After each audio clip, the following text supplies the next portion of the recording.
노동위원회는 즉각 사과하고 교섭권을 보장하라. 반복되는 노동 탄압, 노동위원회를 규탄한다. 잃어버린 정당한 교섭권 즉각 보장하라. 노동위원회는 즉각 사과하고 교섭권을 보장하라. 2015년에 한국노총이 노동조합법상 차고 단일화 절차 강제가 위헌임을 요청하는 헌법 소원을 제기해서 헌법재판소는 이것이 합헌이라고 결정을 했습니다. 그리고 2021년 민주노총이 또다시 헌법 소원을 제기한 상태고 지금 헌법재판소에서 개입 중인 것으로 알고 있습니다. 현장에서 노사관계를 직접적으로 담당하고 있는 우리로서는 헌법재판소가 어떠한 결정을 내리고 법이 어떠한 판단을 내리더라도 노동조합법상 창구 단일화 절차 강제 사항이 노사관계를 파탄으로 내모는 주범이고 헌법이 보장하는 단결권, 단체 교섭권, 단체 행동권, 노동 상권을 철저하게 파괴하는, 또한 자본에게 있어서는 노조 파괴를, 민주노조를 파괴하는 수단으로 전락하고 있음을 다시 한번 체감하고 있습니다. 이번에 행정법원의 결정은 포함 사례를 들어 이러한 상황들이 또다시 반복되고 있다는 것을 다시 한번 증명해 준 계기라고 저희는 판단하고 있습니다. 과반이 안 되는 9명을 모아놓고 총회를 진행하고 총회 요건이 성사되어지지 않아서 합헌적인 노조로 인정받지도 못했던 호흡노동조합이 과반수 노조라고 판정했던 노동위원회 잘못된 판정 때문에 우리는 지난 4년간 어마어마한 고통을 겪었습니다. 행정당국의 철저하지 못한 조사와 그에 근거한 잘못된 판단으로 노사관계는 파국을 맞이했고 그 속에서 수많은 노동자들이 고통을 받아왔습니다. 이런 일이 제발 좀 다시 일어나서는 안 될 것 같습니다. 저희는 요청합니다. 위법적으로 노조를 탄압하고 또 불법적으로 노동조합을 만들어서 민주노조를 악화하는 그런 사업주에 대해서는 노동청도 과감해져야 됩니다. 그리고 파기 완성된 이 판결 내용에 대해서 중앙노동위는 반드시 우리 금속노조 호원지역에서 가져갔던 교섭권을 되돌려줘야 됩니다. 또한 호원 사측도 2020년 단체 교섭에 대해서 반성하고 새롭게 금속노조 호원지와 함께 성실한 교섭에 임해야 될 것입니다. 제가 예전에 그런 얘기를 드렸었는데 자격에 미달한 선수가 올림픽에서 금메달을 딴 겁니다. 그 자격 미달이 이제 밝혀져서 금메달이 취소되었다면 당연히 경기를 새로 해야 할 것이 아니라 은메달을 땄던 그 사람에게 금메달 지위를 주고 그에 대한 합당한 대우를 해주는 게 맞습니다. 교섭권을 금속노조에 주는 것이 맞는 겁니다. 더 이상 논란의 여지를 만드는 판결을 다시 한번 중앙노동위가 해서는 안 될 것입니다. 노사관계를 2020년, 21년 상황으로 다시 되돌려서 또 한 번 파국을 만들고 싶지 않으면 중앙노동위 그리고 노동부 관리감독과 판결을 제대로 해서 두 번 다시 그러한 일이 반복되지 않도록 해야 할 것입니다. 우리는 지켜볼 것입니다. 끝까지 투쟁할 것입니다. 지난 2020년 1월 5일 저희는 3번의 고생 끝에 노동조합을 만들었습니다. 노동조합을 만들 첫 구호가 인간답게 살고 싶다였습니다. 하지만 이 인간답게 살고 싶다는 며칠이 가지도 않고 저희들이 흥분도 채 가라앉기 전에 모든 게 목살되었습니다. 바로 회사가 어용노조를 만들고 부당노동 행위를 모든 자본과 인력을 동원해서 기업노조, 어용노조를 만들어서 결국은 숫자 싸움으로 져서 대표노조가 됐습니다.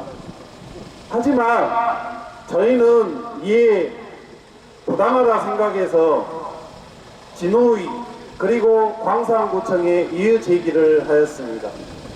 하지만 모든 행정기관은 저희의 편이 아니었습니다. 마치 서로 짜고 이야기하듯이 모든 것은 회사, 주식회사 호원 양진석 회장의 편이었습니다. 저희가 많은 걸 바라는 것도 아니었습니다. 인간답게 살고 싶다. 그 일념 하나로 노동조합을 만들었는데 오용노조를 만들고 그리고 회사의 모든 인력을 동원해서 파탄에 이르게 된 겁니다. 이 길고 긴 4년 시간을 이 내용 하나로 위해서 투쟁을 하였는데 과연 이 투쟁의 대가, 저희가 고생한 대가는 어떻게 받을 수 있을까요?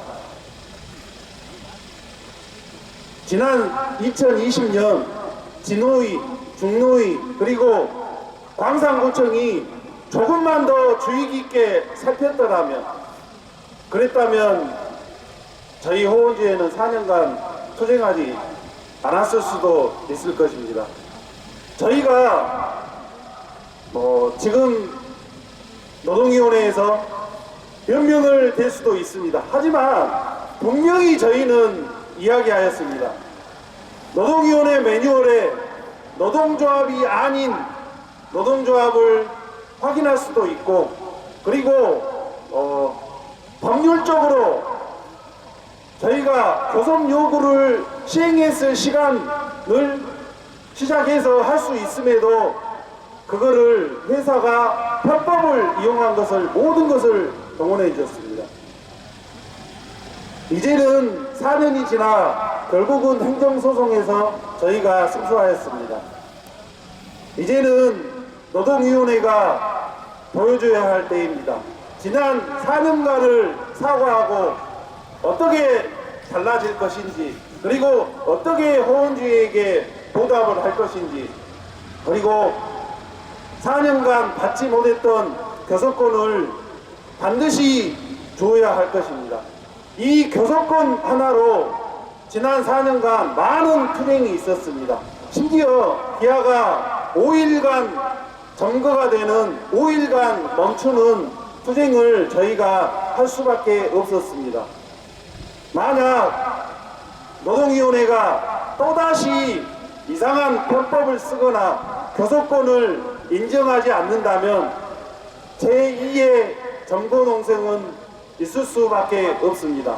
이 모든 책임은 노동위원회가 져야 될 것입니다. 하루빨리 교섭권을 인정하고 노동위원회는 공식적으로 사과해야 할 것입니다. 금속노동후원주회가 설립되고 4년이 흘렀습니다. 4년 동안 후원의 노동자들은 갈등과 투쟁의 연속이었습니다.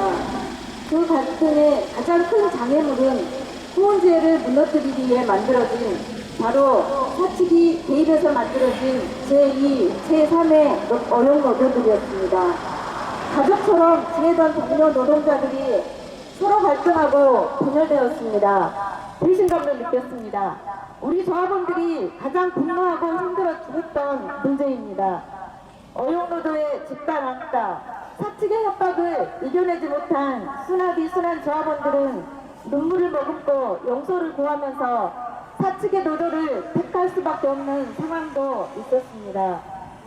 복수노조 사업장에서 사측이 개입해 복수노조를 설립하고 노동자들의 노동상권을 제한하는 문제는 안타깝게도 대한민국 민주노총 사업장에서 유행처럼 번지고 있는 현상입니다. 사용자가 유불리에 따라 교섭 방식을 선택할 수 있는 현행 교섭창구 단일화 제도하에서는 부당 노동행위가 근절되기 어렵습니다. 2011년 덕수노조 설립 허용으로 도입된 교섭창구 단일화 제도에 대한 문제는 이전부터 꾸준히 제기되어 왔었습니다.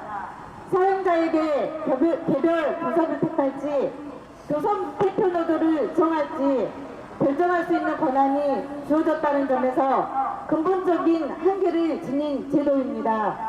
노조법 29조 교섭창구 단일화 절차에 따르면 하나의 사업장에서 노조가 2개 이상인 경우 교섭 대표 노조를 정하게 되는데 사용자 동의가 있으면 개별 교섭이 가능하게 되어 있습니다.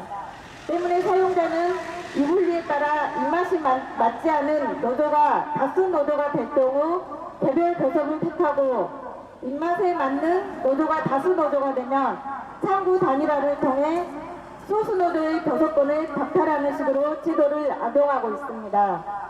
노조가 교섭할 수 있는 권리는 노조가 작든 크든 똑같이 가져야 하는 헌법상 기본권입니다.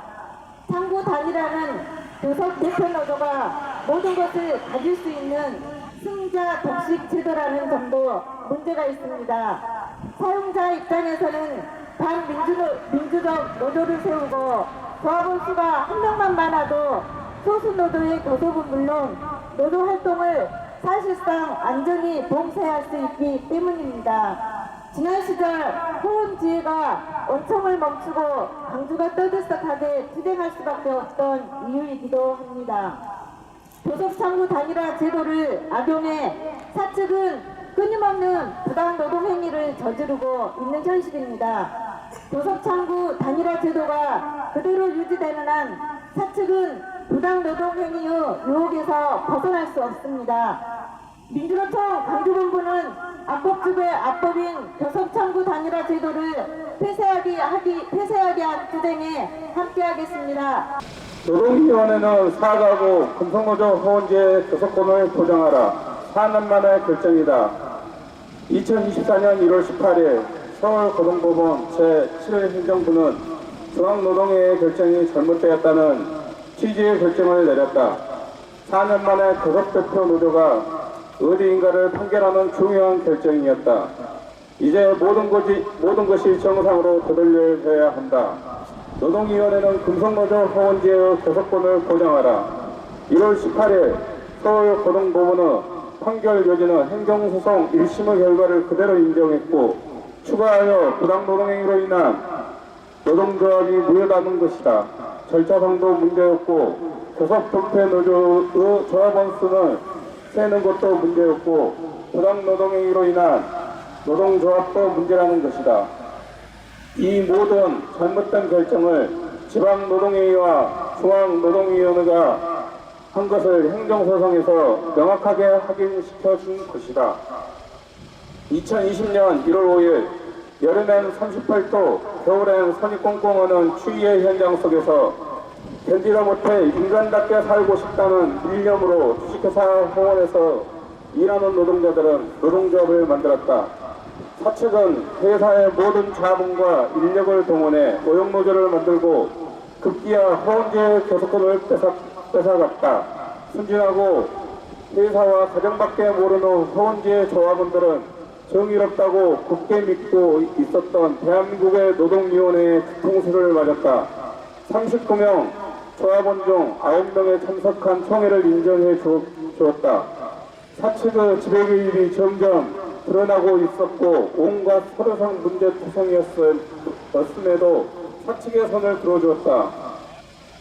노동위원회도 광산구청도 모두 양진섬 회장 편이었다. 교섭권을 오용노조에게 박탈당하고 호원 노동자의 희망과 삶을 송두리째 빼앗으며 똑같은 상황이 4년째 되풀이되었고 여전히 여름에 38도 현장에서 선풍기 한 대로 일하며 겨울에 손과 발이 시려워 가만히 서 있지도 못할 현장에서 저임금과 비인간적인 대우를 받고 있다.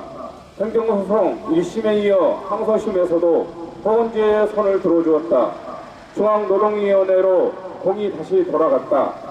중앙노동위원회는 서울고등법원의 판결에 따라 호원지의 교섭권을 보장하는 결심을 내야 한다. 복수노조 창구 단일화의 제도가 문제다. 허운의 경우 4년 동안 교섭권을 행사하지 못하게 했다. 이 정도의 시간이면 충분하게 노동조합을 무력하게 만들 수 있다. 불법 행위로 처벌받는 것은 나중의 일이다. 비슷하고 노동조합을 시작했던 해양탄지 부당노동행위 사건이나 요새 하도가 되고 있는 광주 제1시립 요양병원의 사태만 보아도 알 수 있다. 복수노조 창구 단일화 제도의 흑점을 이용해 노동조합 활동을 방해하는 경우는 금속노조 내에서 수없이 많다. 민주노총에 노동조합이 만들어지면 고용노조를 만들고 대표노조의 교섭권을 빼앗아가는 교과서라도 있는 듯 똑같은 대응을 하고 있다. 지난 4년간 뺏어간 대표노조 교섭권과 긴 투쟁을 벌여온 허원재의 고생을 무엇으로 보상할 텐가? 지난 시간을 되돌릴 수는 없다. 지방노동위원회와 중앙노동위원회는 허원재의 소송을 교훈으로 삼아 이제는 달라져야 할 것이다. 이에 우리는 다음과 같이 주문한다. 노동위원회는 빨리 공식적인 사과와 허원재의 대표노조 교섭권을 인정하라. 교섭창구 단일화 제도는 노동상권을 파먹는다. 즉각 폐기하라. 고용과 오용노조는 불법 행위 책임져라. 2024년 2월 17일 전국금속노동조합 광전지부 전국금속노조 허원재